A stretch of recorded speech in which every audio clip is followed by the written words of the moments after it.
एक लड़की अपने सबसे महंगे कपड़े पहनकर एक अमीर खानदान के घर ट्यूटर के इंटरव्यू के लिए जाती है, पर तभी एक कार उसके ऊपर गंदा पानी उड़ा देती है। वो देखती है कि कार तो बिना रुके सीधे चली जा रही है, जैसे कुछ हुआ ही ना हो। रुइंग को इतना गुस्सा आता है कि वो अपना बैग उठाकर कार पर फेंक देती है। उसे क्या पता था कि ड्राइवर और कोई नहीं बल्कि उसी अमीर खानदान का बड़ा बेटा यूसाई है। यूसाई कंफ्यूज होकर कार से उतरता है और बैग उठाता है। रुइंग आगे बढ़कर उससे अपना बैग ले लेती है और अपने कपड़ों पर लगे दागों की तरफ इशारा करके यूसाई को देखती है। तब जाकर यूसाई को समझ आता है कि हुआ क्या है, इसलिए वो फौरन 10 लाख का चेक निकालकर उसे हर्जाने के तौर पर देता है। पर रुइंग कहती है कि पहले माफी मांगो। हैरानी की बात तो ये है कि माफी सुनते ही रुइंग वहाँ से जाने लगती है। ये देखकर यूसाई काफी हैरान हो जाता है। वो उसके पीछे भागकर रुइंग को रोकता है और कहता है कि जब मैंने गलती की है तो मुझे ही उसका हर्जाना देना होगा। ये कहकर वो चेक जबरदस्ती रुइंग के हाथ में थमा देता है, पर उसे और भी बड़ा झटका तब लगता है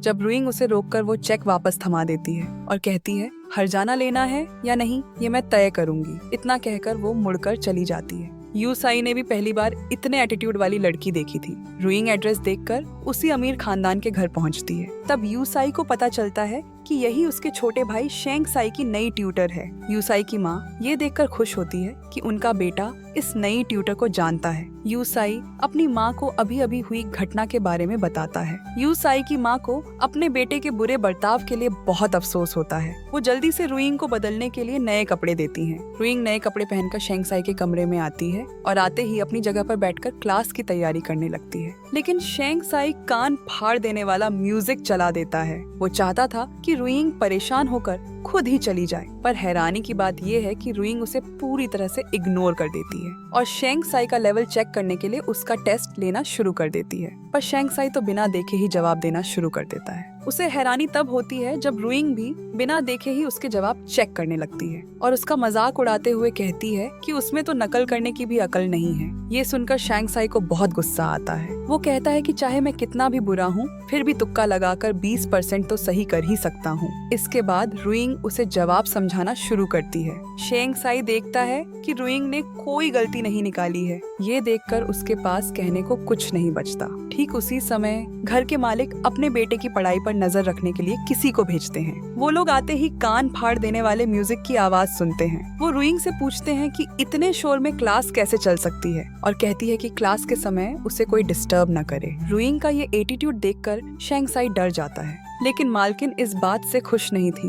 उन्हें लगता है कि रुइंग एक गैर जिम्मेदार टीचर है। पर हैरानी की बात ये है कि यूसाई ऐसा नहीं सोचता। वो समझ जाता है कि रुइंग उसके भाई को सबक सिखा रही है। वो कहता है, लगता है इस बार हमें सही टीचर मिल गई है। उसी वक्त रुइंग कहती है कि वो थक गई है और थोड़ा आराम करेगी। ये देखकर शेंग साई बेचारा कुछ नहीं कर पाता। जल्द ही ट्यूशन खत्म हो जाती है। रुइंग अगली क्लास का टाइम बताती है और यूसाई की माँ को तमीज से गुड बाय बोलकर निकल जाती है। ये देखकर यूसाई की माँ हैरान रह जाती हैं। आखिर उनके बेटे ने 1 महीने में 29 ट्यूटर्स को भगा दिया था। तभी शेंग साई घबराया हुआ दौड़ कर आता है और अपनी माँ से कहता है कि रुइंग नॉर्मल नहीं है, उसे जल्दी से नौकरी से निकाल दो। पर उसे हैरानी तब होती है जब उसकी माँ उसकी बात को पूरी तरह से अनसुना कर देती है। लेकिन शेंग साई इतनी आसानी से हार मानने वाला नहीं था। वो रुइंग की घर पर रखी ड्रेस को काटकर शॉर्ट स्कर्ट बना देता है। जब रुइंग अगली क्लास के लिए आती है तो शेंग साई वो कटी हुई स्कर्ट उसके सामने रख देता है। उसे लगा था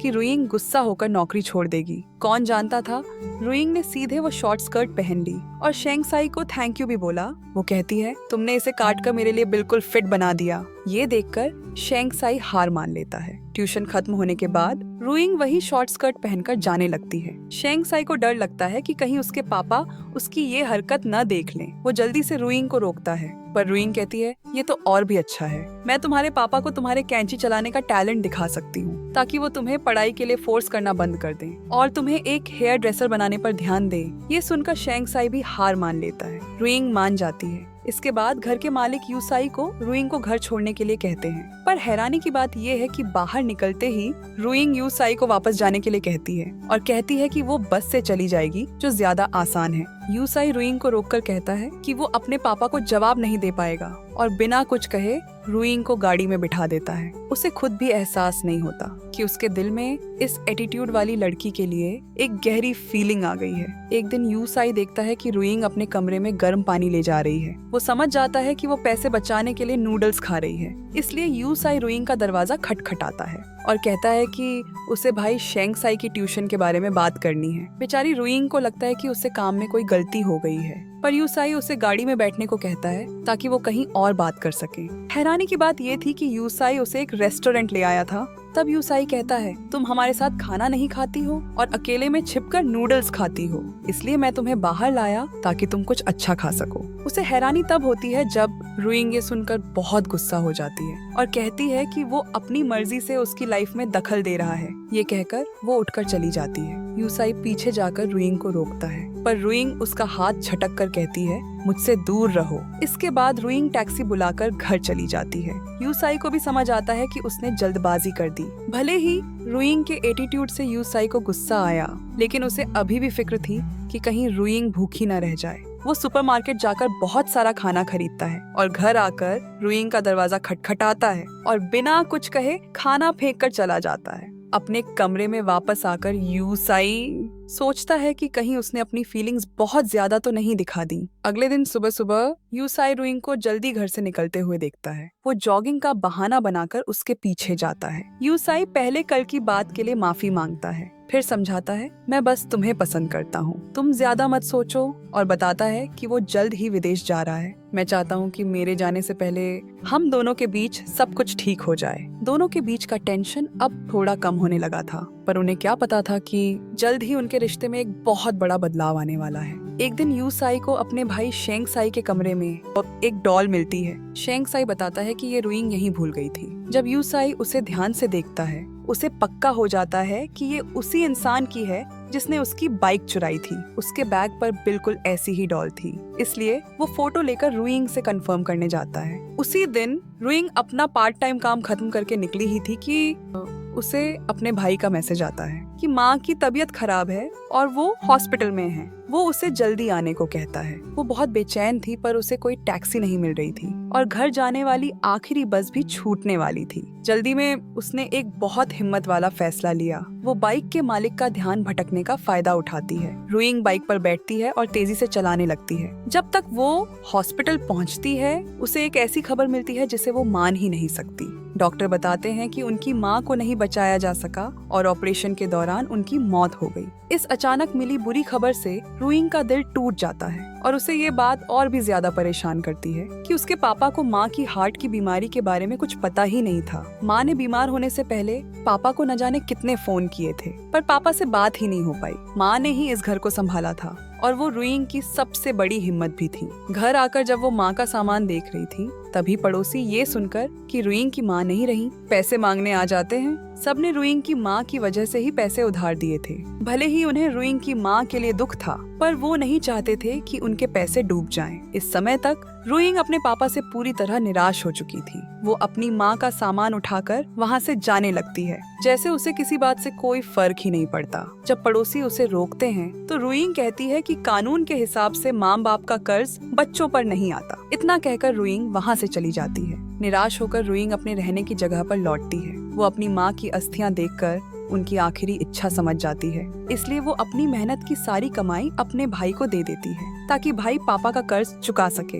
इस वजह से रुइंग के पास अगले सेमेस्टर की फीस भरने के पैसे नहीं बचते, इसलिए वो पढ़ाई से ब्रेक लेने के लिए स्कूल जाती है ताकि जब पैसे जमा हो जाएं तो वापस आकर पढ़ सके। एक सीनियर को जब पता चलता है कि रुइंग फिर से ब्रेक ले रही है तो वो उससे पूछने आता है। जब वो रुइंग के सिर पर सफेद फूल देखता है तो फौरन समझ जाता है कि रुइंग के घर में कुछ हुआ है। वो नेक दिल सीनियर रुइंग की फीस भर देता है और उसे एक ट्यूशन जॉब भी दिलाता है और कहता है कि जब पैसे हो जाएं तो लौटा देना। रुइंग ये सुनकर मान जाती है। अगले दिन वो अपनी सबसे अच्छी ड्रेस पहनकर ट्यूटर के इंटरव्यू के लिए जाती है। जब रुइंग को पता चलता है कि जिस बाइक को वो छोड़ आई थी वो यूसाई की थी, तो वो फौरन यूसाई को समझाने लगती है कि उस दिन एक खास वजह थी, पर यूसाई उसे बाहर जाकर बात करने को कहता है। बाहर आकर रुइंग कहती है कि उस दिन एक इमरजेंसी थी, लेकिन उसकी बात पूरी होने से पहले ही यूसाई उसे बीच में ही टोक देता है। और रुइंग को पुलिस के हवाले करने की धमकी देता है। पुलिस स्टेशन के दरवाजे पर रुइंग समझाती है कि उस दिन सच में उसकी माँ की मौत हो गई थी,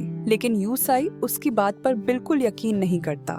तभी यू साई को याद आता है कि रुइंग को उसके भाई शेंग साई को पढ़ाना है, इसलिए वो उस पर केस करने का इरादा छोड़ देता है। रुइंग कहती है कि वो बाइक ढूंढ लेगी और अगर नहीं मिली तो बाइक के पैसे दे देगी। घर वापस आने के बाद रुइंग और यू साई एक एग्रीमेंट साइन करते हैं और वो सुराग ढूंढने के लिए सीसीटीवी फुटेज ले जाती है। एक दिन यू साई गलती से रुइंग के कमरे में रखी पूजा की जगह देख लेता है। तब उसे एहसास होता है कि शायद उसने रुइंग को गलत समझा है। वो रुइंग से मिलकर माफी मांगता है और कहता है कि उस दिन उसने कुछ ज्यादा ही बोल दिया था, पर रुइंग कहती है कि गलती उसी की थी। जब रुइंग सुराग ढूंढने की पूरी कोशिश कर रही थी, पुलिस को बाइक मिल जाती है। पता चलता है कि जब रुइंग बाइक ले गई थी तो उसे किसी और ने चुरा लिया था। यू साई गुस्से में चोर को पकड़कर कहता है, तुम्हारी वजह से किसी को बहुत कुछ सहना पड़ा है। लेकिन वो ये खबर रुइंग को नहीं बताता, बल्कि बाइक के बहाने रुइंग के सामने एक शर्त रखता है। वो कहता है कि जब तक बाइक नहीं मिल जाती, रुइंग को उसके परिवार के साथ खाना खाना होगा। पर तभी रुइंग सुराग के जरिए बाइक चोर को ढूंढ लेती है। वो ये खबर यू साई को बताती है। यू साई को लगता है कि अब वो ये बात छुपा नहीं पाएगा, तो वो बता देता है कि चोर पहले ही पकड़ा जा चुका है। ये सुनकर रुइंग पूछती है, तुम्हें ये सब करके मजा आता है? हैरानी की बात ये है कि यू साई कहता है, मुझे भी ये सब अच्छा नहीं लगता। और इसके बाद वो रुइंग को प्रपोज कर देता है, लेकिन उसे रिजेक्शन मिल जाता है क्योंकि दोनों के परिवार का स्टेटस बराबर नहीं था। रुइंग को यकीन नहीं था कि यू साई का प्यार किस इरादे से है और कहती है कि वो अपना समय इन इमोशंस पर बर्बाद नहीं करेगी। लेकिन यू साई एक बार मना करने से हार नहीं मानता। वो अपने भाई शेंग साई की ट्यूशन का बहाना बनाता है और रुइंग को घुमाने के लिए ले जाता रहता है। धीरे धीरे रुइंग भी यू साई की केयर को एक्सेप्ट करने लगती है। एक दिन रुइंग अचानक देखती है कि उसके कमरे में एक अनजान लड़की आ गई है। आवाज सुनकर यू साई भी वहाँ आ जाता है। तभी वो लड़की बड़े प्यार से यू साई के गले में हाथ डाल देती है और उसे किस करती है। ये देखकर पास खड़ी रुइंग को बहुत अजीब लगता है। जब यू साई उस लड़की के साथ चला जाता है तो उसे एक अजीब सी उदासी महसूस होती है। अगली सुबह यू साई देखता है कि रुइंग बिना नाश्ता किए ही बाहर चली गई है, तो वो स्कूल की लाइब्रेरी में जाकर रुइंग को ढूंढता है और उसे नाश्ता कराने के लिए ले जाने को कहता है। रुइंग दूसरे स्टूडेंट्स को डिस्टर्ब नहीं करना चाहती थी, इसलिए वो मान जाती है। यू साई समझ जाता है कि रुइंग क्यों दुखी है। वो समझाता है कि वो लड़की उसके बचपन की दोस्त है। जैसा तुम सोच रही हो, हमारे बीच वैसा कोई कपल वाला रिश्ता नहीं है। लेकिन रुइंग ये मानने को तैयार ही नहीं थी कि उसे उन दोनों के रिश्ते से फर्क पड़ता है। उसे हैरानी तब होती है जब जल्द ही वो लड़की शान्यू यू साई को शादी के लिए प्रपोज कर देती है। यू साई कहता है कि वो पहले से ही किसी और को पसंद करता है और शान्यू से कहता है कि वो यहाँ दोबारा ना आए। पर तभी उसके पापा भी उस पर शादी के लिए दबाव डालते हैं और कहते हैं कि शान्यू एक अच्छा ऑप्शन है, लेकिन माँ चाहती है कि यू साई किसी ऐसी लड़की से शादी करे जिससे वो प्यार करता हो। तभी पापा यू साई को 2 ऑप्शन देते हैं, या तो जल्दी से शादी कर लो या फिर फौरन विदेश जाकर अपना बिजनेस संभालो। यू साई गुस्से में अपने कमरे में वापस आ जाता है और फौरन विदेश जाने के लिए टिकट बुक करने लगता है। लेकिन जैसे ही उसे रुइंग का ख्याल आता है, वो रुक जाता है। वो रुइंग से मिलने जाता है और चाहता है कि रुइंग भी उसके साथ विदेश चले। पर हैरानी की बात यह है कि रुइंग उसे मना कर देती है। लेकिन यू साई इतनी आसानी से हार नहीं मानता। वो रुइंग से कहता है कि पहले ये सोचो कि तुम मुझे पसंद करती हो या नहीं, फिर जवाब देना। पर रुइंग अपने फैसले पर अड़ी रहती है। वो कहती है कि वो इन फालतू चीजों में अपना टाइम वेस्ट नहीं करना चाहती। ये सुनकर यू साई कहता है कि वो हमेशा उसका इंतजार करेगा। एक दिन यू साई की माँ रुइंग के कमरे में अस्थि कलश देख लेती हैं और उसे कहती हैं कि इसे जल्दी से यहाँ से हटा दे। उन दोनों की बातें पास खड़ा यू साई सुन लेता है। रुइंग अपने गांव वापस जाने के लिए बस में बैठती है। उसे बिल्कुल भी पता नहीं चलता कि यू साई भी उसके पीछे पीछे आ गया है। वो अपनी माँ की अस्थियां अपने गांव में विसर्जित कर देती है और अपनी माँ से कहती है कि वो उसकी चिंता न करे। वो कहती है कि मैं बहुत खुश हूँ और एक अमीर और हैंडसम लड़का मुझे पसंद करता है। ये सुनकर यू साई का चेहरा खुशी से खिल उठता है। पर तभी रुइंग आगे कहती है कि हमारे परिवार के स्टेटस में बहुत फर्क है, इसलिए मैं उसका प्रपोजल एक्सेप्ट नहीं कर सकती। तब जाकर यू साई को रुइंग के दिल की बात पता चलती है। वो चुपचाप रुइंग के पीछे जाने का सोचता है, पर तभी नदी पार करते हुए रुइंग का पैर फिसलता है और वो नदी में गिर जाती है। उसका जूता भी पानी के साथ बहकर दूर चला जाता है। रुइंग जल्दी से उसके पीछे भागती है। पर तभी वो देखती है कि पानी में यू साई खड़ा है। यू साई उसे डांटता है कि वो अपना ध्यान क्यों नहीं रखती और बड़े प्यार से उसके पैर सुखाकर उसे जूता पहनाता है और कहता है कि वो नहीं चाहता था कि तुम अपनी माँ को अकेले विदा करो, इसलिए मैं चुपचाप तुम्हारे पीछे आ गया। ये सुनकर रुइंग बहुत इमोशनल हो जाती है। वो अपने इमोशंस पर काबू नहीं रख पाती और जोर जोर से रोने लगती है। ये देखकर यूसाई उसे गले लगा लेता है। इस पल में रुइंग भी यूसाई के सामने अपना दिल खोल देती है। वो उसे अपने पुराने पार्ट टाइम जॉब्स के बारे में बताती है ताकि यूसाई समझ जाए कि वो दोनों कितनी अलग दुनिया से हैं। पर हैरानी की बात ये है कि यूसाई को इन सब बातों से कोई फर्क नहीं पड़ता, बल्कि उसे लगता है कि उनकी कहानी किसी फेरी टेल जैसी है। वापस जाते हुए यूसाई हिम्मत करके रुइंग का हाथ पकड़ लेता है। इस बार रुइंग मना नहीं करती। लग रहा था कि अब दोनों खुशी खुशी साथ रहेंगे, पर कौन जानता था कि रुइंग अचानक यूसाई से कहेगी कि वो अभी तैयार नहीं है। यूसाई कहता है कि वो इंतजार कर सकता है, पर उसे क्या पता था कि रुइंग बहुत जल्द अपना मन फिर से बदलने वाली है। एक दिन रुइंग को उसके भाई का फोन आता है कि पापा को पुलिस स्टेशन ले गए हैं। जब वो अपने पापा की जमानत कराने जाती है तब उसे पता चलता है कि उसके पापा एक एस्कॉर्ट का काम करते हैं। रुइंग इस सच्चाई को बर्दाश्त नहीं कर पाती। ऐसे पापा के होते हुए रुइंग के अंदर यूसाई के साथ रहने का कॉन्फिडेंस भी खत्म हो जाता है। इसलिए वो यूसाई से मिलती है और उसे साफ साफ मना कर देती है। पर यूसाई इस जवाब को मानने के लिए तैयार नहीं था। पर तभी यूसाई की माँ को उसके कमरे में एक फोटो मिलती है। वो रुइंग से पूछती है कि ये सब क्या है। रुइंग कहती है कि ये यूसाई ने ऐसे ही खींच ली थी, उन दोनों के बीच कुछ भी नहीं है। तभी घर के मालिक एक मुश्किल सवाल पूछ लेते हैं। वो रुइंग से फोटो खींचने का टाइम और जगह पूछते हैं। ये सुनकर रुइंग एक पल के लिए जवाब नहीं दे पाती।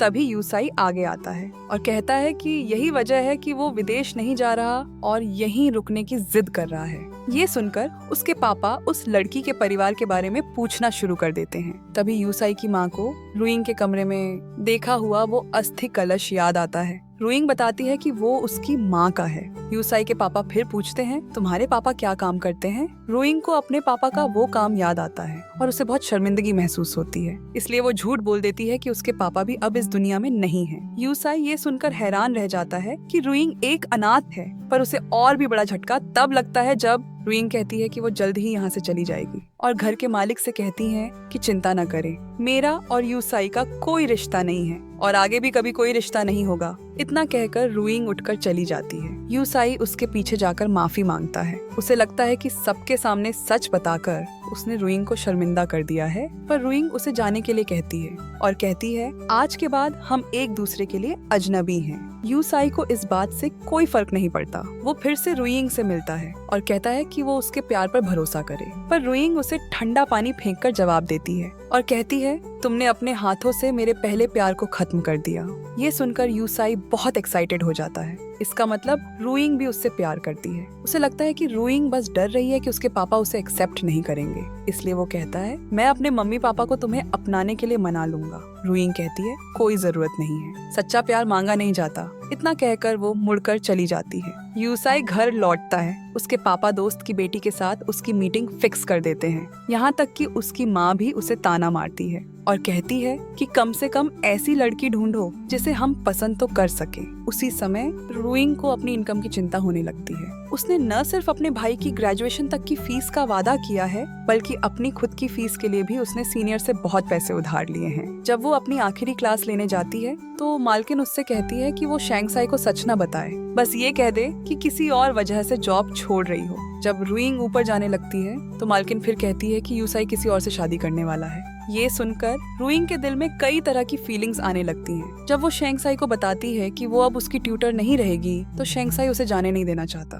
उसे लगता है कि रुइंग को सैलरी कम लग रही है, इसलिए वो अपनी माँ के पास जाकर सैलरी बढ़ाने के लिए कहता है और कहता है कि रुइंग के बिना उसे समझ नहीं आएगा कि पढ़ाई कैसे करनी है। माँ कहती है कि वो उसके लिए सबसे बेस्ट ट्यूटर लाएंगी, पर शैंगसाई कहता है कि रुइंग के अलावा कोई भी उसे यूनिवर्सिटी तक नहीं पहुंचा सकता। हार कर माँ बता देती है कि रुइंग और यूसाई एक दूसरे को पसंद करते हैं। ये सुनकर शैंगसाई रुइंग के पास जाता है और पूछता है कि क्या माँ की बात सच है, पर रुइंग इस सवाल का जवाब देने से मना कर देती है। तभी घर के मालिक वापस आ जाते हैं। वो रुइंग से कहते हैं, तुम शैंगसाई की ट्यूटर बनी रह सकती हो, लेकिन तुम सिर्फ क्लास के टाइम पर ही यहाँ आ सकती हो। पैसों की कमी की वजह से रुइंग मान जाती है। शेंग साई जब रुइंग का सामान शिफ्ट करने में मदद कर रहा होता है तो उसका सामना अपने भाई से होता है। यूसाई उससे कहता है कि सामान गाड़ी में रख दो, वो रुइंग को छोड़ देगा, पर रुइंग कहती है कि वो टैक्सी से चली जाएगी। शेंग साई फौरन रुइंग की बात मान लेता है। उसे लगता है कि उसके भाई की वजह से ही वो अपनी ये ट्यूटर लगभग खो चुका था। शेंग साई रुइंग को एग्जाम की तैयारी वाले स्टूडेंट हॉस्टल तक छोड़ता है। वहाँ के सिंपल हालात देखकर वो चौंक जाता है। वो रुइंग से पूछता है, तुम्हारा कोई घर नहीं है? रुइंग शेंग साई से कहती है कि वो यूसाई को उसका पता न बताए। रुइंग को इतने सिंपल हालात में रहते देखकर शेंग साई बहुत दुखी होता है, इसलिए वो मॉल जाकर अपने दिल का गुस्सा निकालने के लिए पागलों की तरह शॉपिंग करता है। जब वो घर लौटता है तो देखता है कि यूसाई कब से उसका इंतजार कर रहा है। शेंग साई अपने भाई से शिकायत करता है कि वो रुइंग को बिल्कुल नहीं समझता और उसकी वजह से रुइंग को इतनी बड़ी मुसीबत झेलनी पड़ी। पर यूसाई को कुछ भी समझाने का मन नहीं था, उसे बस रुइंग का पता चाहिए था। पर शेंग साई अपना मुंह बंद रखता है और उठकर जाने लगता है। तभी शेंग साई बताता है कि रुइंग एग्जाम की तैयारी वाले हॉस्टल में रहती है, पर वो एरिया बहुत बड़ा था। रुइंग को न ढूंढ पाने पर यूसाई फिर से शेंग साई के पास जाता है और कहता है, अगर तुम मुझे रुइंग का पता नहीं बताओगे तो तुम्हारी टीचर हमेशा उसी सिंपल जगह पर रहती रहेगी। पता मिलने के बाद यूसाई रुइंग के घर के नीचे इंतजार करता रहता है। रात होने पर ही रुइंग उससे मिलने नीचे आती है। यूसाई रुइंग से कहता है कि अब हमारे पास दो रास्ते हैं, एक ये कि हम दोनों साथ में विदेश चले जाएं, दूसरा ये कि मैं यहीं रुक जाऊं। तुम जितना चाहो मेरे प्यार को परख सकती हो और फिर हम साथ मिलकर मेरे मम्मी पापा को मनाएंगे। हैरानी की बात ये है कि रुइंग ने दोनों ही रास्ते नहीं चुने और उसे फौरन विदेश जाने को कहती है। उसे अभी शेंग साई को पढ़ाकर पैसे भी कमाने हैं। यूसाई कहता है, मैं तुम्हें और ज्यादा पैसे दे सकता हूँ। ये सुनकर रुइंग को बहुत गुस्सा आता है। वो कहती है, मैं तुम्हारे पैसे क्यों लूं? मैं कोई भिखारी नहीं हूँ। इतना कहकर वो मुड़कर चली जाती है। यूसाई को लगता है कि ये रुइंग की सेल्फ रिस्पेक्ट है जो उसे रोक रही है। वो सोचता है कि रुइंग इसलिए मना कर रही है क्योंकि उसे डर है कि मेरा परिवार उसे अपनाएगा नहीं। इसलिए यूसाई अपने पापा के पास जाता है और विदेश जाकर कंपनी में काम करने का ऑफर छोड़ने की शर्त रखता है ताकि उसके पापा उसकी और रुइंग की शादी के लिए मान जाए। काफी सोचने के बाद पापा उसकी और रुइंग की शादी के लिए मान जाते हैं। भले ही रुइंग का फैमिली बैकग्राउंड कुछ खास नहीं है, लेकिन रुइंग खुद एक बहुत काबिल लड़की है। यूसाई ये खबर रुइंग को बताता है कि पापा उनकी शादी के लिए मान गए हैं। ये सुनकर रुइंग चौंक जाती है क्योंकि उसने अपनी इज्जत बचाने के लिए झूठ बोला था कि उसके पापा अब इस दुनिया में नहीं हैं। उसे समझ नहीं आता कि वो भविष्य में अपने पापा के होने की बात कैसे समझाएगी। इसलिए वो यूसाई से कहती है, मैंने शादी के बारे में कभी नहीं सोचा। यूसाई को लगता है कि रुइंग अभी शादी के लिए दिमागी तौर पर तैयार नहीं है। मन में बहुत कश्मकश के बाद रुइंग फैसला करती है कि वो यूसाई को अपने पापा के जिंदा होने का सच बता देगी। जैसे ही वो यूसाई से मिलने की तैयारी करती है, उसे अचानक यूसाई की माँ का फोन आता है। यूसाई की माँ ने भी रुइंग को अपनी बहू मान लिया था। भले ही रुइंग का फैमिली बैकग्राउंड बहुत खराब था, लेकिन एक अनाथ होना एक बुरे माँ बाप के होने से तो बेहतर था। ये सुनकर रुइंग समझ जाती है कि उसके पापा ही वो दीवार हैं जिसे पार नहीं किया जा सकता। एक ऐसा पिता जो एस्कॉर्ट का काम करता हो, उसके होते हुए वो यूसाई से शादी नहीं कर सकती। इसलिए वो यूसाई की माँ से कह देती है कि उसने कभी भी यूसाई से शादी करने के बारे में नहीं सोचा। पर जब वो अपने इतने ख्याल रखने वाले यूसाई का सामना करती है तो रुइंग के मुंह से ब्रेकअप की बात नहीं निकल पाती। दूसरी तरफ यूसाई की माँ भी रुइंग की बातों से बहुत नाराज थी। उन्हें लगता है कि रुइंग उनके सामने अकड़ दिखा रही है, इसलिए वो परिवार के सभी सदस्यों को वापस बुलाती हैं और सबके सामने यूसाई को आखिरी चेतावनी देती हैं, या तो रुइंग से फौरन शादी करो या फिर तुम दोनों फौरन ब्रेकअप कर लो। ये सुनकर पापा भी इस बात पर राजी हो जाते हैं। इसलिए यूसाई रुइंग से मिलने जाता है, पर रुइंग कहती है कि उन दोनों को मिले हुए बहुत कम टाइम हुआ है। वो इतनी जल्दी अपनी जिंदगी का फैसला नहीं करना चाहती, पर यूसाई इस बात को नहीं मानता। भले ही उन दोनों को मिले हुए ज्यादा टाइम नहीं हुआ, लेकिन उन्होंने साथ में बहुत कुछ झेला है और अब जब हालात ऐसे हैं तब भी रुइंग उसे मना कर रही है, इसलिए वो इस रिश्ते को छोड़ने का फैसला कर लेता है। अगले दिन जब रुइंग क्लास लेने आती है तो उसका सामना विदेश जाने की तैयारी कर रहे यूसाई से होता है। दोनों में से कोई भी एक दूसरे को हेलो नहीं बोलता। यूसाई का जाना रुइंग को बहुत दुखी कर देता है। ये सीन पास से गुजर रहा उसका भाई शांग्यू देख लेता है। रुइंग शांग्यू को बताती है कि उसे कोई ऐसा मिल गया था जिस पर वो भरोसा करना चाहती थी और अब वो उसे छोड़कर चला गया है। शांग्यू को अपनी बहन की हालत पर बहुत दुख होता है, पर वो उसे सहारा देने के लिए अपना कंधा देने के अलावा कुछ नहीं कर सकता। यूसाई के जाने से रुइंग पूरी तरह टूट चुकी थी, पर उसे क्या पता था कि यूसाई वापस आ गया है और अपनी पहचान हमेशा के लिए छुपाने की तैयारी करती है। रुइंग अपने पापा को बताती है कि उसे विदेश में पढ़ने का मौका मिला है और उसे नहीं पता कि वो कब वापस आएगी। दिल में हजारों इच्छाएं होने के बावजूद पापा बस ये मांगते हैं कि रुइंग जाने से पहले एक बार और मिल ले। रुइंग कहती है, मैं जाने से पहले एक बार और आऊंगी। रुइंग फिर अपने भाई शांगयू से मिलती है और बताती है कि उसने शादी के लिए पापा के जिंदा होने की बात छुपाई है। शांगयू अपनी बहन की ये हरकत बर्दाश्त नहीं कर पाता और दुखी होकर वहाँ से चला जाता है। पर आखिर रुइंग उसकी सगी बहन थी, इसलिए वो रुइंग से मिलने जाता है और उसे समझाता है कि वो अपने होने वाले पति को पापा के बारे में सच बता दे।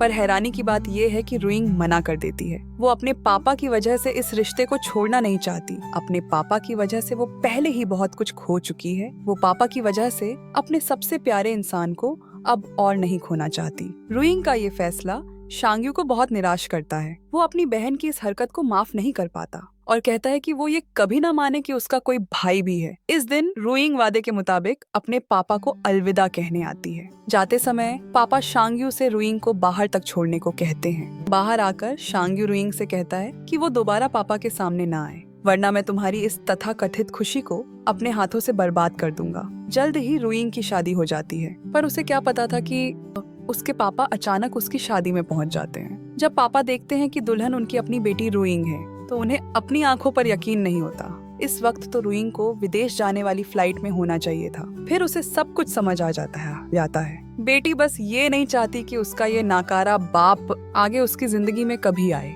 इसलिए वो फौरन वहाँ से भाग जाता है। उसने कभी सोचा भी नहीं था कि वो पार्ट टाइम में शादी का मेहमान बनने का नाटक करेगा और इतने अजीब इंसान से मिलेगा। वो अपना मुंह दबा लेता है ताकि उसके रोने की आवाज बाहर ना आए। उसे डर था कि कहीं वो अपनी बेटी की खुशियां बर्बाद न कर दे। देखते ही देखते 3 साल बीत जाते हैं। पापा ने खुद को पूरी तरह बदल लिया था और पैसा कमाने के लिए दिन रात मेहनत करते थे। इस बीच जब भी उनका बेटा शांगयू बताता कि विदेश से रुइंग का फोन आया है, उन्होंने कभी कुछ नहीं कहा। शांगयू को नहीं पता था कि पापा जानते हैं कि रुइंग विदेश गई ही नहीं, और उसे ये तो बिल्कुल भी नहीं पता था कि उसके पापा हर वीकेंड रुइंग के घर के पास जाकर देखते हैं कि बेटी कैसी है। जब वो रुइंग को खुश देखते तो उनके चेहरे पर एक सुकून भरी मुस्कान आ जाती और जिस अखबार में दामाद की खबर होती वो उसे संभाल कर रख लेते। एक रात उन्होंने एक सपना देखा। उन्होंने सपने में देखा कि रुइंग को कोई परेशान कर रहा है। वो दौड़कर जाते हैं और अपनी बेटी को बचाते हैं। तभी उनका बेटा उन्हें जगा देता है। तब उन्हें पता चलता है कि वो बस एक सपना था, लेकिन उनका मन बहुत बेचैन था। इसलिए वो अपनी बेटी के घर के पास चले जाते हैं। तभी उनकी मुलाकात बाहर टहल रहे यूसाई से होती है। तभी रुइंग का फोन आता है। यूसाई फोन पर बात करने में इतना खो जाता है कि उसे तेजी से आती गाड़ी का ध्यान नहीं रहता। इस मुश्किल घड़ी में रुइंग के पापा दौड़कर आते हैं और यूसाई को धक्का दे देते हैं, लेकिन रुइंग के पापा खुद गाड़ी से टकरा जाते हैं। यूसाई को नहीं पता था कि सामने खड़े अंकल कौन हैं। जब रुइंग के पापा की आंख खुलती है तो वो हॉस्पिटल में होते हैं। नर्स उन्हें जगा हुआ देखकर जानकारी दर्ज करने आती है, पर रुइंग के पापा के हाथ में चोट लगी थी और वो लिख नहीं सकते थे, इसलिए वो नर्स से मदद करने को कहते हैं। जैसे ही वो अपना पता बताते हैं, वो यूसाई को देख लेते हैं और फौरन घबरा जाते हैं। उन्हें डर था कि कहीं वो अपनी बेटी की खुशियों में दखल न दे दें। तभी उन्हें पता चलता है कि ये वही हॉस्पिटल है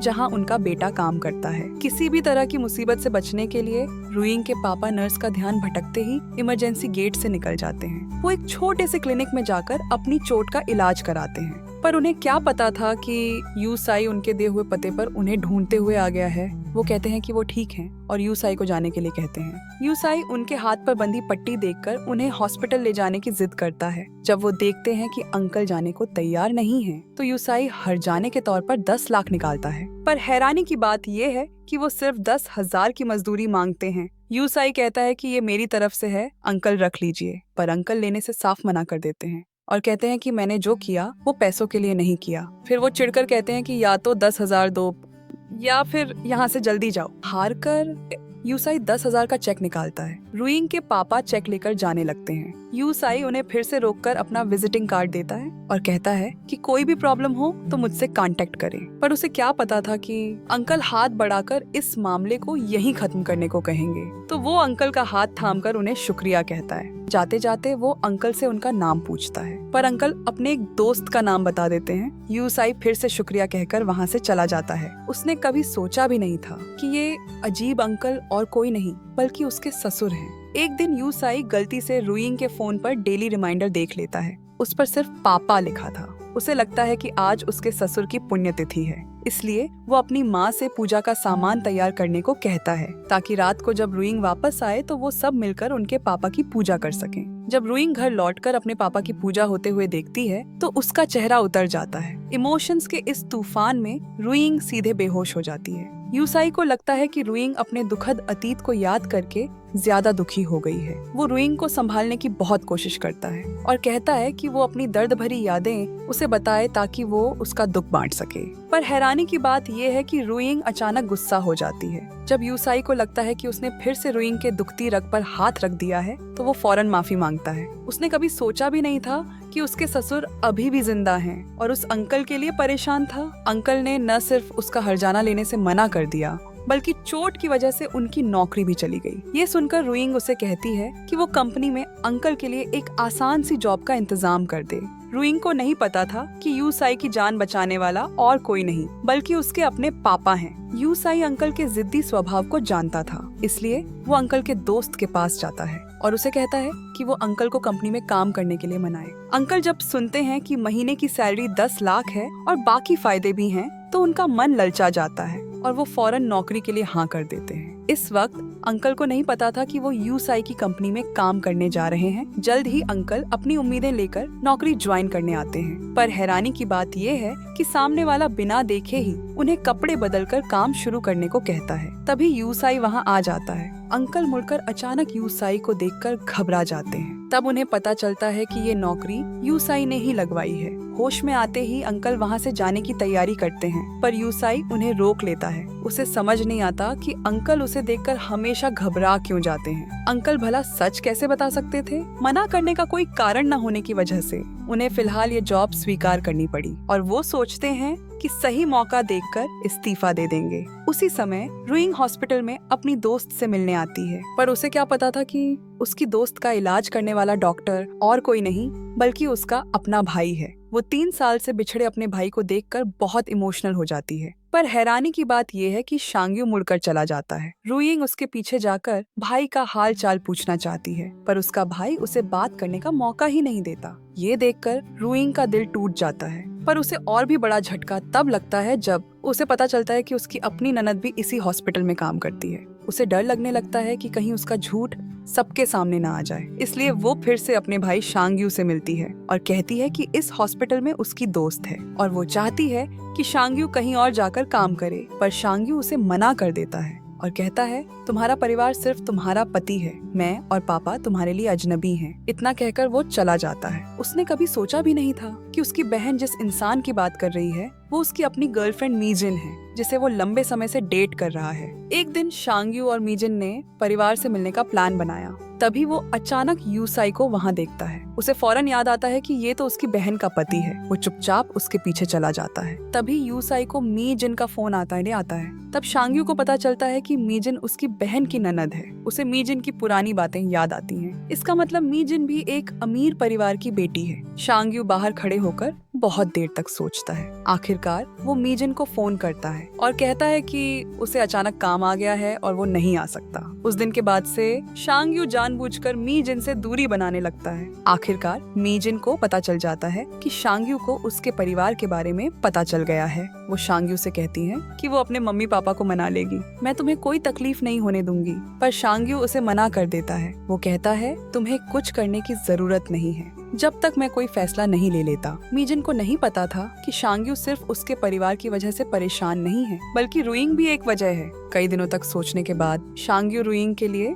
मीजिन से ब्रेकअप करने का फैसला कर लेता है। दूसरी तरफ अंकल भी यूसाई को अपना इस्तीफा दे देते हैं और कहते हैं कि दोस्त की कंपनी में उनकी मदद की जरूरत है। यूसाई भी मान जाता है और कहता है कि कोई भी प्रॉब्लम हो तो वो उससे कभी भी संपर्क कर सकते हैं। जब अंकल चले जाते हैं उसे अचानक याद आता है कि अंकल ने पतले कपड़े पहने हुए हैं, इसलिए वो एक गर्म जैकेट लेकर उनके पीछे जाता है। पर अंकल तब तक जा चुके थे। तभी एक सहकर्मी को अंकल की छूटी हुई फोटो मिलती है, पर उसे क्या पता था कि फोटो में जो इंसान है वो और कोई नहीं बल्कि उसकी अपनी पत्नी रुइंग है। उसे याद आता है कि कैसे अंकल छिप छिप कर उसकी पत्नी को देखते थे। यूसाई की अंकल के बारे में दिलचस्पी और बढ़ हड़चिड़ाई जाती है। पर अब तो अंकल नौकरी छोड़ चुके थे, इसलिए वो पते के आधार पर अंकल के घर जाता है। मकान मालिक बताता है कि यहाँ रहने वाले का नाम ली सांसाई है। तब यूसाई को पता चलता है कि अंकल ने उसे पहले गलत नाम बताया था। उसे याद आता है कि उसके मरे हुए ससुर का नाम भी ली सांसाई था। उसे यकीन नहीं होता कि इतना बड़ा इत्तेफाक हो सकता है, इसलिए वो पुलिस स्टेशन जाकर घर के रिकॉर्ड की जांच करता है। पर हैरानी की बात ये है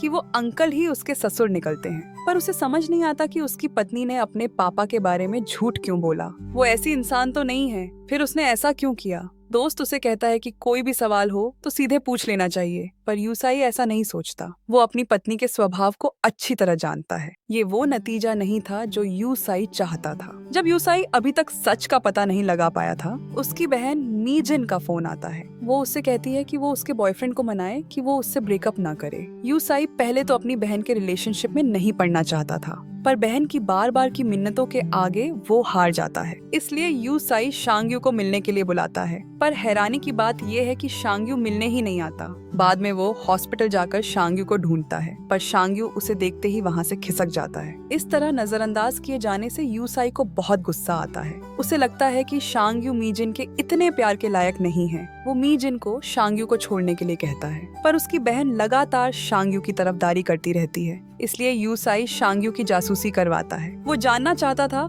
कि शांग्यू ने मीजिन से ब्रेकअप क्यों किया, और साथ ही अपने ससुर के बारे में भी जानकारी निकलवाता है। पर जो नतीजा सामने आया उसने उसे हैरान कर दिया। शांग्यू और उसके ससुर के बीच बाप बेटे का रिश्ता था। तब उसे पता चलता है कि शांग्यू तो उसका साला है। आखिरकार वो समझ जाता है कि शांग्यू ने मीजिन से अपनी पत्नी की वजह से ब्रेकअप किया था, पर वो मीजिन को सच नहीं बता पाता। वो बस बार बार मीजिन से माफी मांगता रहता है, पर उसे क्या पता था कि मीजिन अभी भी शांग्यू को भूली नहीं है। एक दिन वो शांग्यू के किराए के घर पर आती है और शांग्यू के वापस आने का इंतजार करने के लिए अंदर चली जाती है। गलती से उसकी नजर बिस्तर पर रखी फोटो एल्बम पर पड़ती है। हैरानी की बात यह है कि एल्बम में उसकी भाभी की फोटो थी। तब मीजिन को पता चलता है कि शांग्यू उसकी भाभी का सगा भाई है, इसलिए वो शांग्यू को मिलने के लिए बुलाती है ताकि बात कर सके। शांग्यू से मिलते ही मीजिन उसे और उसकी बहन की फोटो दिखाती है। शांग्यू देखता है कि उसका छिपाया हुआ राज खुल गया है। वो फौरन मीजिन से विनती करता है कि वो उसकी बहन का झूठ सबके सामने न लाए।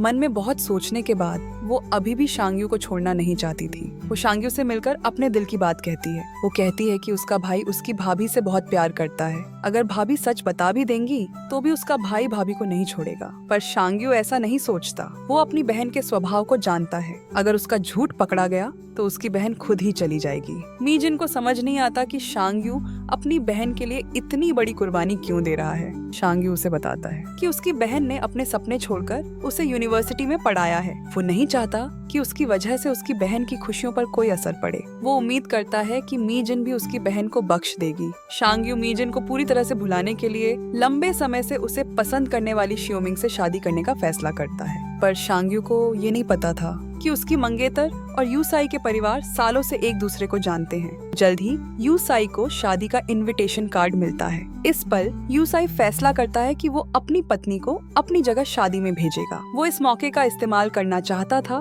ताकि उसकी पत्नी उसे खुद सच बता दे। लड़की अपने पति की जगह शादी में शामिल होती है। पर हैरानी की बात ये है कि दूल्हा और कोई नहीं बल्कि उसका अपना सगा भाई था। ये जानकर रुइंग हैरान रह जाती है, पर वो जानती थी कि वो अपने भाई की शादी में शामिल होने के लायक नहीं है। इससे पहले कि पापा उसे देख लेते, रुइंग घबराकर होटल से भाग जाती है। ये उसके अपने भाई की शादी का दिन था और वो उसमें शामिल भी नहीं हो सकती थी। ये सोचकर रुइंग का दिल टूट जाता है। आखिरकार वो खुद को रोक नहीं पाती और वापस मुड़ जाती है। उस वक्त उसका भाई फैमिली फोटो खिंचवा रहा था। 3 साल पहले रुइंग ने एक अमीर घर में शादी करने के लिए बेरहमी से अपने परिवार से रिश्ता तोड़ लिया था। आज इस खुशी के पल में वो शामिल होने का हक खो चुकी थी। इसके बाद रुइंग नदी किनारे जाकर जोर जोर से रोने लगती है। 3 साल पहले यूसाई से शादी करने के लिए उसने अपने परिवार को छोड़ दिया था और अब यूसाई का बर्ताव भी ठंडा पड़ गया था। रुइंग को बहुत बेबसी महसूस हो रही थी। उसे नहीं पता था कि उसके पति को सब पता चल गया है, उसके परिवार को छोड़ने का राज। उसने रुइंग को अपनी जगह शादी में इसलिए भेजा था ताकि वो खुद अपनी सच्चाई बता दे, और ये वो रुइंग को आखिरी मौका दे रहा था। लेकिन रुइंग के सच बताने का इंतजार करते करते यूसाई को एक और ऐसी बात पता चली जिसे वो बर्दाश्त नहीं कर सका। यूसाई को गलती से रुइंग के बैग में कुछ अनजान गोलियां मिली। जब उसने ऑनलाइन चेक किया तो पता चला कि वो तो प्रेगनेंसी रोकने की गोलियां हैं। तब यूसाई को समझ आया कि उनकी शादी के 3 साल बाद भी उनका कोई बच्चा क्यों नहीं है। जब रुइंग वापस आई तो यूसाई ने उससे पूछा कि क्या वो शादी में गई थी, पर हैरानी की बात ये है कि रुइंग ने झूठ बोल दिया कि उसे कोई काम था और वो शादी में नहीं गई। रुइंग का जवाब सुनकर यूसाई बहुत निराश हुआ, लेकिन उसने रुइंग की सच्चाई का राज नहीं खोला। उसने रुइंग से पूछा कि उसने प्रेगनेंसी रोकने की बात उससे क्यों छिपाई। ये सुनकर रुइंग फौरन माफी मांगने लगी और कहा कि वो अभी बच्चे के लिए तैयार नहीं थी। रुइंग का जवाब सुनकर यूसाई को बहुत गुस्सा आया। रुइंग को पता था कि बच्चे क्यों नहीं हो रहे हैं, फिर भी वो हॉस्पिटल चेकअप के लिए जाती रही। उसे समझ नहीं आ रहा था कि रुइंग आखिर किस तरह की इंसान है, पर रुइंग ने कहा कि वो अभी कुछ नहीं बता सकती। उसे नहीं पता था कि यूसाई को उसका राज पहले से ही पता है। तभी यूसाई ने आखिरकार फैसला कर लिया कि इससे पहले कि मम्मी पापा को ये सब पता चले वो रुइंग को तलाक दे देगा। लेकिन उसे क्या पता था कि तभी घर में एक और बड़ा बदलाव होने वाला है। 20 साल पहले यूसाई की माँ ने छोटे बेटे शेंगसाई को गोद लिया था। शेंगसाई के कपड़ों में एक चिट्ठी रखी थी। उसमें शेंगसाई के जन्म की कुछ जानकारी लिखी थी। चिट्ठी में उम्मीद की गई थी कि कोई अच्छा इंसान शेंगसाई को गोद ले लेगा। 20 सालों से यूसाई की माँ ने शेंगसाई को अपने सगे बेटे की तरह पाला था। एक दिन यूसाई की माँ ने गलती से अपने पति के सेक्रेटरी की लिखावट देखी। वो शेंगसाई की चिट्ठी की लिखावट से बहुत मिलती जुलती थी। उन्हें शक हुआ कि सेक्रेटरी ही शेंगसाई की असली मां है। इसलिए उन्होंने रुइंग से कंफर्म करने को कहा कि क्या ये एक ही इंसान की लिखावट है। यूसाई की माँ को यकीन नहीं हो रहा था कि ये सच है। उन्हें समझ नहीं आ रहा था कि इस मामले को कैसे संभालें। रुइंग ने कहा कि लिखावट का एक जैसा होना इत्तेफाक भी हो सकता है और अपनी सास से कहा कि वो सेक्रेटरी से कंफर्म कर लें। जल्द ही यूसाई की माँ ने सेक्रेटरी को घर बुलाया। उन्होंने सेक्रेटरी से पूछा कि माजरा क्या है, पर हैरानी की बात यह है कि सेक्रेटरी ने सीधे मान लिया कि वो ही शेंगसाई की असली मां है। मालकिन शेंगसाई को अपनी जान से भी ज्यादा मानती थी। उन्हें डर था कि कहीं सेक्रेटरी शेंगसाई को उनसे छीन न ले। उन्हें ये भी डर था कि उनके पति को इस बारे में पता चल जाएगा, क्योंकि उनके पति शुरू से ही शेंगसाई को गोद लेने के खिलाफ थे और वो शेंगसाई के बर्ताव से भी कभी खुश नहीं थे। अगर पति को पता चला कि शेंगसाई सेक्रेटरी का बेटा है तो वो खुशी खुशी शेंगसाई से रिश्ता तोड़ लेंगे। इसलिए उन्होंने यूसाई और रुइंग से चुपके से जांच करने को कहा कि सेक्रेटरी का पूर्व पति कौन था। वो जानना चाहती थी कि क्या उन दोनों ने मिलकर शेंगसाई को यहाँ भेजा था और यूसाई अभी भी रुइंग के धोखे की वजह से उसे तलाक देना चाहता था। उसने रुइंग से कहा कि वो उनके घर के मामलों में दखल न दे, पर रुइंग ऐसा नहीं सोचती थी। उसने कहा, जब तक हमारा तलाक नहीं हो जाता मैं अभी भी सास की बहू हूँ। अपनी सास को और दुख से बचाने के लिए रुइंग ने अपने तलाक की बात को कुछ समय के लिए टालने का फैसला किया। जल्द ही जांच का नतीजा आ गया। रुइंग को पता चला कि सेक्रेटरी ने कभी शादी ही नहीं की थी। रुइंग ने ये नतीजा अपनी सास को बताया। ये सुनकर सास को शक हुआ कि ये उनके पति की गलती है, इसलिए वो अपने पति के पास गई। पर पत्नी का शक सुनकर पति को बहुत गुस्सा आया और उन्होंने फौरन सेक्रेटरी से आमना सामना करने का फैसला किया। लेकिन नतीजा बहुत ही हैरान करने वाला था। सेक्रेटरी ने बताया कि घर के मालिक ही शेंगसाई के असली पिता हैं। हुआ ये कि एक बार कंपनी की पार्टी के बाद मालिक नशे में थे। सेक्रेटरी उन्हें घर छोड़ने आई थी और उस रात मालिक इतने नशे में थे कि जब वो जागे तो उन्हें कुछ भी याद नहीं था कि क्या हुआ। सच सामने होने के बावजूद मालिक अभी भी मानने को तैयार नहीं थे कि शेंगसाई उनका अपना है। उन्होंने अपनी बेगुनाही साबित करने के लिए डीएनए टेस्ट कराने की जिद की। पर हैरानी की बात यह है कि टेस्ट के नतीजे ने दिखाया कि शेंगसाई सच में उनका ही है। उन्हें एहसास हुआ कि उन्होंने अपनी पत्नी के साथ बहुत बड़ा धोखा किया है। उन्होंने ईमानदारी से अपनी पत्नी से माफी मांगी और कहा, तुम मुझे जो भी सजा देना चाहो मैं स्वीकार कर लूंगा। लेकिन पत्नी भला क्या सजा देती। आखिर उन्होंने आधी जिंदगी एक दूसरे के साथ बिताई थी। वो बस अपने पति को बाहर जाने के लिए कह सकी। जब पत्नी का मन शांत हुआ तो मालिक ने इस मामले को सुलझाना शुरू किया। उन्होंने फैसला किया कि वो सेक्रेटरी को कंपनी से निकाल देंगे ताकि वो उनकी जिंदगी से दूर चली जाए और वो इस मामले को सुलझाने के लिए कंपनी जाने लगे। पर उन्हें क्या पता था कि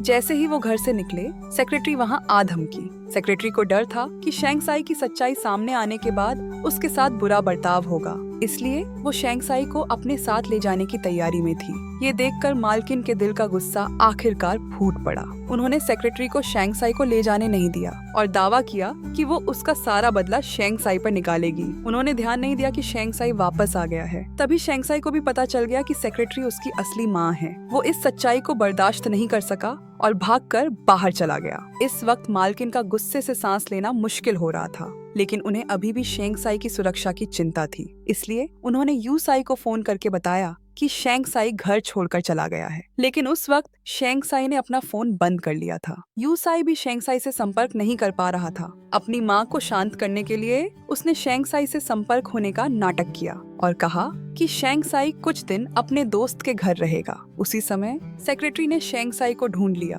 पर शेंग साई उससे मिलना ही नहीं चाहता था। उसकी नजर में जिस मालकिन ने उसे 20 साल पाला वही उसकी माँ थी, लेकिन उस मालकिन ने उसे एक भी फोन नहीं किया था। जल्द ही शेंग साई की गाड़ी का पेट्रोल खत्म हो गया। उसने अपनी जेब में बचे कुछ 1000 रुपए देखे और गाड़ी को सड़क किनारे छोड़ने का फैसला किया। अगले दिन मालकिन को ट्रैफिक पुलिस का फोन आया और वो गाड़ी हटाने गई। तब उन्हें शेंग साई की हालत का अंदाजा हुआ और वो चिंता करने लगी। उन्होंने अपने पति को जाकर खूब सुनाया कि वो कितने बेरहम हैं। उन्हें अपने बेटे की सुरक्षा की कोई परवाह नहीं है। डांटने के बाद वो गुस्से में वहाँ से चली गई। घर लौटकर मालकिन को एक मैसेज मिला कि शेंग साई एक टूटे फूटे गोदाम में रह रहा है। मालकिन का दिल दर्द से भर गया। जल्द ही उन्होंने शेंग साई को ढूंढ लिया। इस बार उन्होंने शेंग साई के लिए अपना प्यार नहीं छिपाया और शेंग साई को कसकर गले लगा लिया। हालांकि मालकिन ने शेंग साई को अपना लिया था, लेकिन वो अपने पति को माफ करने के मूड में नहीं थी। उन्होंने मालिक से माफी के तौर पर एक सुपर शॉपिंग कार्ड मांगा। मालकिन ने अभी शेंग साई की परेशानी हल ही की थी कि उन्हें यूसाई और रुइंग के बारे में पता चला कि वो अलग अलग रह रहे हैं। उन्हें लगा कि शान्यू ने उनके बेटे बहू की शादी को प्रभावित किया है, इसलिए वो शान्यू से मिलने गई। वो जानती थी कि शान्यू उनके बेटे यू साई को पसंद करती है। उन्होंने कहा, रुइंग अब मेरी बहू है, अपनी हद में रहो और दूसरों का घर बर्बाद मत करो। पर शान्यू ने ऐसी जानकारी दी जिसे वो बर्दाश्त नहीं कर सकी। उसने मालकिन को बताया कि रुइंग के पापा अभी भी जिंदा हैं। जब रुइंग के पास समझाने का कोई मौका नहीं बचा, यूसाई को अचानक रुइंग को खोने का डर सताने लगा और वो रुइंग से अकेले में बात करना चाहता था। इसके बाद वो जल्दी से रुइंग को खींचकर कमरे में ले गया। तब रुइंग को समझ आया कि पहले यूसाई का बर्ताव इतना ठंडा क्यों हो गया था। इसका मतलब यूसाई को ये सब पहले से पता था। रुइंग को नहीं पता था कि असली बेवकूफ तो वो खुद थी।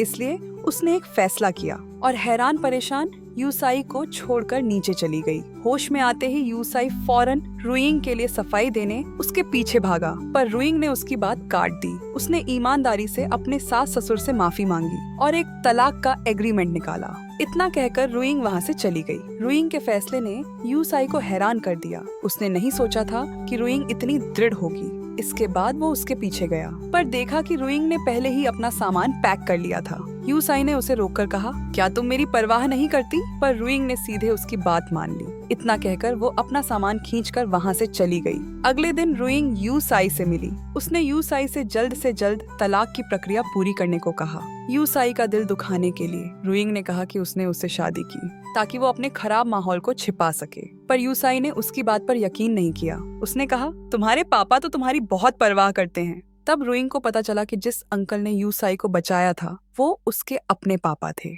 इस वक्त रुइंग के दिल में कई तरह की फीलिंग्स थी। वो वॉशरूम जाने का बहाना बनाकर अपनी सीट से उठ गई। एक कोने में आकर रुइंग फूट फूट कर रोने लगी। उसे समझ नहीं आ रहा था कि वो अपने पापा का सामना कैसे करे। जल्द ही रुइंग ने अपने इमोशंस पर काबू पा लिया। वो अभी भी अपने फैसले पर कायम थी। उसने यूसाई से कहा कि अगली बार तलाक के कागज लेकर आए। इतना कहकर वो उठकर जाने लगी। यूसाई इसे ऐसे ही खत्म नहीं करना चाहता था, पर रुइंग ने कहा, मुझ जैसी लड़की तुम्हारे इतने लगाव के लायक नहीं है। इसके बाद उसने यूसाई का हाथ छुड़ाया और आंसू रोकते हुए वहाँ से चली गई। पर उसे क्या पता था कि पापा को उसके तलाक की खबर मिलने के बाद वो उससे मिलने आएंगे। वो चाहते थे कि रुइंग जाकर यूसाई से माफी मांग ले और कहा कि अगर जरूरत पड़ी तो मैं जाकर ससुराल वालों के पैरों में गिर सकता हूँ। वो नहीं चाहते थे कि उनकी बेटी यूसाई को खो दे, पर रुइंग ने उन्हें मना कर दिया। जब वो अपनी बेटी को नहीं मना सके तो रुइंग के पापा यूसाई से मिलने गए। ये पहली बार था जब दोनों बाप बेटे के रिश्ते से एक साथ बैठे थे।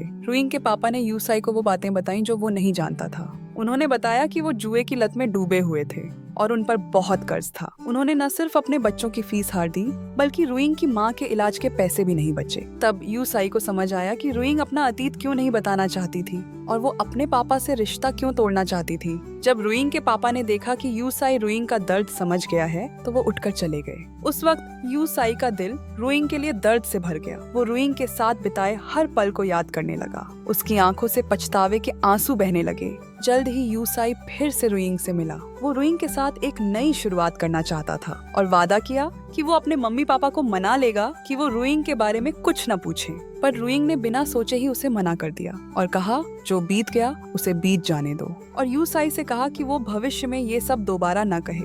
ये सुनकर यूसाई भी रुइंग की सोच समझ गया और रुइंग से अलग होने के लिए राजी हो गया। अगले दिन दोनों ने तलाक की प्रक्रिया पूरी कर ली और इस तरह उनकी शादी का अंत हो गया। यूसाई को अलविदा कहने के बाद रुइंग उन जगहों पर गई जहां वो यूसाई के साथ रही थी। अतीत की मीठी यादें सोचकर वो फूट फूट कर रोने लगी। इसके बाद रुइंग एक नया हेयर स्टाइल बनाने के लिए सैलून गई और इसके जरिए वो अपने अतीत को अलविदा कहकर एक नई जिंदगी शुरू करना चाहती है। अमीर घर में शादी करने वाली लड़की के तलाक के बाद उसका एक्स हस्बैंड हाथ में फूल लेकर उसके पास आ जाता है। जब रुइंग हैरान थी, यूसाई कहता है कि वो उसके ऑफिस के खुलने का जश्न मनाने आया है। तभी ऑफिस में एक क्लाइंट आ जाता है। यूसाई मुड़कर चला जाता है। रुइंग को समझ नहीं आता कि ऑफिस खुलते ही क्लाइंट कैसे आ गया। क्लाइंट कहता है कि वो बस यहाँ से गुजर रहा था और कहता है कि वो उससे मिलने के लिए एक जिम्मेदार इंसान को भेजेगा। उसे और भी हैरानी तब होती है जब जल्द ही यूसाई फिर से वहाँ आ जाता है। तब रुइंग को समझ आता है कि यूसाई ने ही उसे ये काम दिलाया है। रुइंग पहले तो ये काम नहीं करना चाहती थी, पर यूसाई बताता है कि वो पहले ही कॉन्ट्रैक्ट साइन कर चुकी है और कहता है मैं ये इसलिए कर रहा हूँ क्योंकि मुझे तुमसे कुछ बातें कहनी है। इतना कहकर वो रुइंग के जवाब का इंतजार किए बिना नीचे चला जाता है। जब रुइंग नीचे आती है तो यूसाई उसे एक कप चाय देता है। रुइंग कहती है कि उसे अभी मीठा पीने का मन नहीं है, पर यूसाई उसे एक कप कॉफी भी दे देता है। रुइंग को समझ नहीं आता कि यूसाई के दिमाग में क्या चल रहा है। यूसाई उसे गलत समझने से मना करता है और कहता है कि वो दोबारा शुरू करने जैसी बातें नहीं करेगा। मैं बस वो बातें कहना चाहता हूँ जो मैंने पहले नहीं कही। ये सुनकर रुइंग चाय ले लेती है। रास्ते में रुइंग यूसाई से कहती है कि जो कहना है जल्दी कहो, पर यूसाई कहता है कि वो काम के दौरान काम से अलग कोई बात नहीं करेगा और कहता है कि जब मौका मिलेगा तब बात करेंगे। यूसाई की बात सुनकर रुइंग हैरान रह जाती है। उसने पहली बार यूसाई का ये रूप देखा था। जल्द ही वो काम की जगह पर पहुंच जाते हैं। तभी यूसाई को कंपनी से फोन आता है और वो जल्दी में चला जाता है। रुइंग बिजी यूसाई को देखकर और भी कंफ्यूज हो जाती है, पर उसे क्या पता था कि जैसे ही उसका दिन का काम खत्म हुआ, यूसाई उसे लेने फिर आ गया। रुइंग कहती है कि वो सिर्फ पैसे के लिए काम कर रही है और यूसाई से कहती है कि वो ज्यादा न सोचे, पर यूसाई को कोई फर्क नहीं पड़ता। वो कहता है तुम दिन भर से बिजी हो, थोड़ा आराम कर लो। जब रुइंग अपनी आंखें खोलती है तो देखती है कि वो एक रेस्टोरेंट में है। रुइंग हैरानी से यूसाई की तरफ देखती है। यूसाई कहता है कि वो दिन भर से बिजी था और भूख से उसकी हालत खराब है। वो कहता है खाना खाकर चलते हैं। ये सुनकर रुइंग भी मान जाती है। रुइंग सिर्फ फास्ट फूड ऑर्डर करती है। वो जल्दी से खाकर निकलना चाहती थी। यूसाई खाने का इंतजार करते हुए रुइंग से अपने दिल की बहुत सारी बातें कहता है। उसने अपनी कमियों के बारे में सोचा। जब तक वेटर खाना लेकर आया, यूसाई अपनी ही धुन में बोलता रहा। उसे डर था कि खाना खत्म होने के बाद उसे बोलने का समय नहीं मिलेगा। ये सुनकर यूसाई जल्दी जल्दी खाने लगा। जब रुइंग घर लौटी तो यूसाई के अजीब बर्ताव के बारे में और भी कंफ्यूज हो गई। उसी समय यूसाई रुइंग के पापा से मिलने गया। उसके आने से रुइंग के पापा थोड़ा घबरा गए। यूसाई ने कहा कि तलाक इसलिए हुआ ताकि रुइंग को थोड़ा बेहतर महसूस हो और कहा कि भले ही हमारी शादी टूट गई, लेकिन मेरा और रुइंग का रिश्ता अभी खत्म नहीं हुआ है। ये सुनकर रुइंग के पापा को बहुत सुकून मिला। अगले दिन यूसाई तोहफा लेकर रुइंग के जन्मदिन का जश्न मनाने आया, पर रुइंग घर पर नहीं थी। इसके बाद वो रुइंग के ऑफिस गया, पर वहाँ भी कोई नहीं था। जब वो फिर से रुइंग के घर के नीचे आया और देखा कि रुइंग अभी तक नहीं लौटी है, तो वो गाड़ी में बैठकर इंतजार करने लगा। रात के 2 बजे तक रुइंग वापस नहीं आई, इसलिए यूसाई तोहफा लेकर रुइंग के घर के दरवाजे पर जाने लगा, पर तभी उसकी मुलाकात नीचे रुइंग से हो गई। जल्द ही यूसाई ने अपने इमोशंस पर काबू पाया और तोहफा रुइंग के हाथ में देकर मुड़कर चला गया। घर जाते हुए यूसाई रुइंग के साथ वाले आदमी के बारे में सोचने लगा और उसका मन बेचैन होने लगा। उसने गाड़ी को सड़क किनारे रोक दिया। तभी उसे रुइंग की खुशमिजाज मुस्कान याद आई और यूसाई को सुकून मिला। अगली सुबह यूसाई हमेशा की तरह रुइंग का काम पर जाने का इंतजार करने लगा। यूसाई का शांत और प्यार भरा चेहरा देखकर रुइंग ने उससे बात करने का फैसला किया। वो नीचे की कॉफी शॉप में गए। रुइंग ने यूसाई को याद दिलाया, हमारा तलाक हो चुका है, तुम्हें मेरी परवाह करने की जरूरत नहीं है। पर यूसाई को कोई फर्क नहीं पड़ा। उसने कहा कि वो ये सब दोबारा साथ आने के लिए नहीं कर रहा है। मैं बस तुम्हें और जानना चाहता हूँ, और अपनी उंगली पर बंधी अंगूठी की तरफ इशारा किया और कहा कि उसे अपनी जगह अच्छी तरह पता है। यूसाई के इस बर्ताव से रुइंग का दिल पिघल गया। गलती तो मेरी थी, छोड़कर जाने का फैसला भी मेरा था। यूसाई ने उसे कहा कि वो कोई बोझ महसूस न करे, बस खुश रहो जैसे कल थी। तभी रुइंग खुद को रोक नहीं पाई और बताने लगी कि वो आदमी सिर्फ एक दोस्त था। इसके बाद यूसाई अलग अलग बहानों से रुइंग से मिलने आता रहा और जब रुइंग आ जाती तो वो चला जाता। धीरे धीरे रुइंग भी यूसाई के इस तरीके को अपनाने लगी, पर उसे क्या पता था कि जल्द ही उनके रिश्ते में एक बहुत बड़ा बदलाव आने वाला है। एक दिन रुइंग ने गलती से अपने भाई शांग्यू के फोन पर शांग्यू और अपनी ननद की फोटो देख ली। उसने शांग्यू से पूछा कि उसका और मीजन का क्या रिश्ता है। शांग्यू ने कहा कि वो सिर्फ सहकर्मी हैं। रुइंग को शांग्यू के जवाब पर आधा अधूरा यकीन हुआ, इसलिए उसने यूसाई को फोन करके पूछा कि क्या मीजन कभी शांग्यू के साथ रिलेशनशिप में थी। जब उसे हाँ में जवाब मिला तो रुइंग को पता चला कि उसके भाई ने उसकी वजह से मीजन को छोड़ दिया था। साथ ही उसे ये भी एहसास हुआ कि यूसाई को पता था कि शांग्यू उसका भाई है, फिर भी उसने उसे शादी में अपनी जगह भेजा। उसने दुखी होकर फोन काट दिया। तभी यूसाई पीछे आकर समझाने लगा, मुझे लगा था कि तुम शांग्यू को शादी करते देखोगी तो मुझे अपना राज बता दोगी। पर रुइंग ने इस जवाब को नहीं माना। वो दुखी होकर वहाँ से चली गई। घर लौटकर रुइंग जमीन पर बैठ गई। वो सोच रही थी कि उसकी वजह से शांग्यू और ननद का ब्रेकअप हो गया और उसका मन अपराध बोध से भर गया। जल्द ही यूसाई ने रुइंग को ढूंढ लिया। यूसाई ने उसे कहा कि वो बीती बातों के लिए खुद को दोष न दे, पर रुइंग ऐसा नहीं सोचती थी। उसने यूसाई से कहा कि वो अब उसकी परवाह न करे। मैंने अपनी जिंदगी के लिए दूसरों की जिंदगी बर्बाद कर दी, मैं तुम्हारी परवाह के लायक नहीं हूँ। पर यूसाई रुइंग की बातों से सहमत नहीं था। वो जानता था कि रुइंग फिर से भागने की सोच रही है। तभी रुइंग ने कहा, तुम मेरे अतीत के आईने की तरह हो। तुम्हें देखकर मुझे अपना वो रूप याद आता है जिससे मैं नफरत करती हूँ। ये सुनकर यूसाई ने भी जिद नहीं की। उसने कहा, मैं तुम्हारे सामने कम से कम आने की कोशिश करूंगा। इतना कहकर वो मुड़कर चला गया। लेकिन यूसाई ने रुइंग को छोड़ने का इरादा नहीं किया था। उसने ये बात शांग्यू को बताई।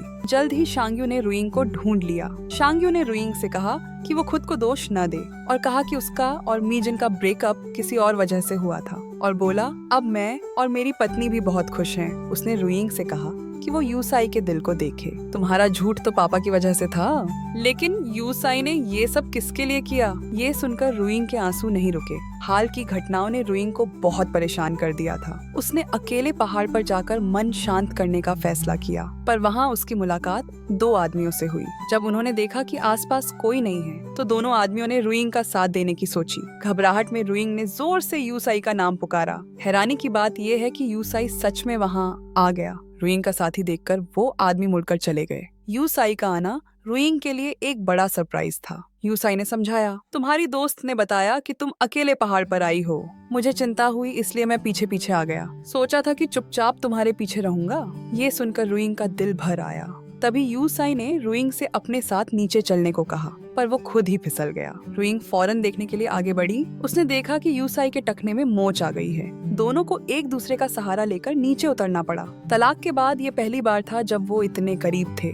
जल्द ही रुइंग ने यूसाई को हॉस्पिटल पहुंचाया। शुक्र है कि यूसाई की चोट ज्यादा गंभीर नहीं थी। यूसाई का इतना प्यार और देखभाल देखकर रुइंग बहुत इमोशनल हो गई। लेकिन अपने पापा के उस शर्मनाक अतीत की वजह से रुइंग यूसाई के साथ नहीं रह सकती थी। एक दिन जब रुइंग सामान समेट रही थी तो दोस्त को रुइंग की शादी के मेहमानों की लिस्ट मिली। रुइंग ने बताया कि ये सब एक एजेंसी से बुलाए गए पार्ट टाइम लोग थे, पर दोस्त ने उस लिस्ट में रुइंग के पापा का नाम देख लिया। ये सुनकर रुइंग भी हैरान रह गई। फिर उसने सोचा कि ये सिर्फ एक ही नाम वाले कोई और होंगे, लेकिन जब उसे याद आया कि पापा ने उसकी शादी की खबर सुनकर कैसा रिएक्शन दिया था, तो रुइंग को शक होने लगा। इसलिए वो जानकारी निकालने के लिए उस एजेंसी के ऑफिस गई और वाकई वहाँ उसे अपने पापा का रिज्यूमे मिला और उनका आखिरी पार्ट टाइम काम उसकी अपनी ही शादी में मेहमान बनना था। तब रुइंग को पता चला कि उसके पापा उसकी शादी में शामिल हुए थे। वो पहले से ही जानते थे कि उसका विदेश में पढ़ना एक झूठ था। ये सोचकर कि पापा ने इतने सालों तक चुपचाप कितना कुछ सहा, रुइंग का दिल अपराध बोध से भर गया। इसके बाद वो अपने पापा से मिली। बाप बेटी ने आखिरकार अपने दिल के गिले शिकवे दूर कर लिए। जब शांग्यू को ये सब पता चला तो उसने अपनी माँ की पूजा के लिए पूरे परिवार के साथ जाने का प्लान बनाया। रुइंग खुशी खुशी मान गई। वो इस फैमिली ट्रिप को लेकर बहुत उत्साहित थी, पर उसे क्या पता था कि रात को पापा की तबीयत अचानक खराब हो जाएगी। लेकिन वो इस फैमिली ट्रिप को खराब नहीं करना चाहते थे और अपनी तबीयत के बारे में कुछ नहीं बताया। रास्ते में शांग्यू ने पापा के चेहरे का रंग उड़ा हुआ देखा। शांग्यू ने गाड़ी को सर्विस एरिया में रोक दिया, पर पर तभी पापा और बर्दाश्त नहीं कर सके। तेज दर्द की वजह से वो जमीन पर गिर पड़े। जल्द ही पापा को हॉस्पिटल ले जाया गया। जांच के बाद पता चला कि ये उस चोट का नतीजा था जो उन्हें यूसाई को बचाते हुए लगी थी। जल्द ही पापा को ऑपरेशन थिएटर में ले जाया गया। जब यूसाई को ये पता चला तो वो बहुत डर गया। उसे डर था कि कहीं ससुर जी ऐसे ही न चले जाएं। उसने कहा, तुम अपने पापा से बचने के लिए मेरे पास आई थी। अगर आज ससुर जी को कुछ हो गया तो हमारा रिश्ता सच में खत्म हो जाएगा। इतना कहकर यूसाई चला गया, पर रुइंग उसके पीछे आई। उसने कहा कि वो हमेशा से यूसाई से बहुत प्यार करती है और उसे यूसाई के साथ की बहुत जरूरत है। वो चाहती है कि यूसाई हमेशा उसके साथ रहे। ये सुनकर यूसाई दौड़कर आया। आखिरकार दोनों फिर से एक हो जाते हैं। तभी शांग्यू का फोन आया और उसने बताया कि पापा भी अब खतरे से बाहर हैं। जल्द ही पापा ठीक होकर डिस्चार्ज होने के लिए तैयार थे, पर तभी यूसाई के पापा वहाँ आने आ गए। ये पहली बार था जब दोनों समधी एक दूसरे से मिले। उन्होंने रुइंग की दोबारा शादी कराने का प्रस्ताव रखा। जल्द ही शादी का दिन आ गया। रुइंग और उसके भाई शांग्यू ने फिर से शादी की। रुइंग के पापा ने रुइंग का हाथ पकड़कर उसे यूसाई को सौंप दिया। शांग्यू के ससुर ने भी अपनी बेटी को शांग्यू को सौंप दिया। अपने बच्चों को अपनी खुशहाल जिंदगी जीते देखकर रुइंग के पापा का दिल भर आया और उनकी आंखें नम हो गईं। 2 साल बाद ननद मीजिन विदेश में पढ़ने चली गई और उसे हॉस्पिटल के एक प्रोफेसर से प्यार हो गया। रुइंग की एक प्यारी सी बेटी हुई। दादा दादी अपनी पोती को अपनी जान से भी ज्यादा प्यार करते थे। तभी देवरानी को भी प्रेगनेंसी के लक्षण दिखने लगे। जांच के बाद पता चला कि देवरानी जुड़वा बच्चों की मां बनने वाली है। भाई शांग्यू भी बहुत खुश था। आखिर में रुइंग अपनी बेटी को गोद में लेकर पापा के हाथ की बनी रॉकिंग चेयर पर बैठी और एक सादी लेकिन खुशहाल जिंदगी का मजा लेती है। तो दोस्तों, आज के लिए बस इतना ही। वीडियो को लाइक करें और चैनल को सब्सक्राइब करना न भूलें। जल्द ही मिलेंगे एक और नई और दिलचस्प कहानी के साथ। तब तक के लिए धन्यवाद।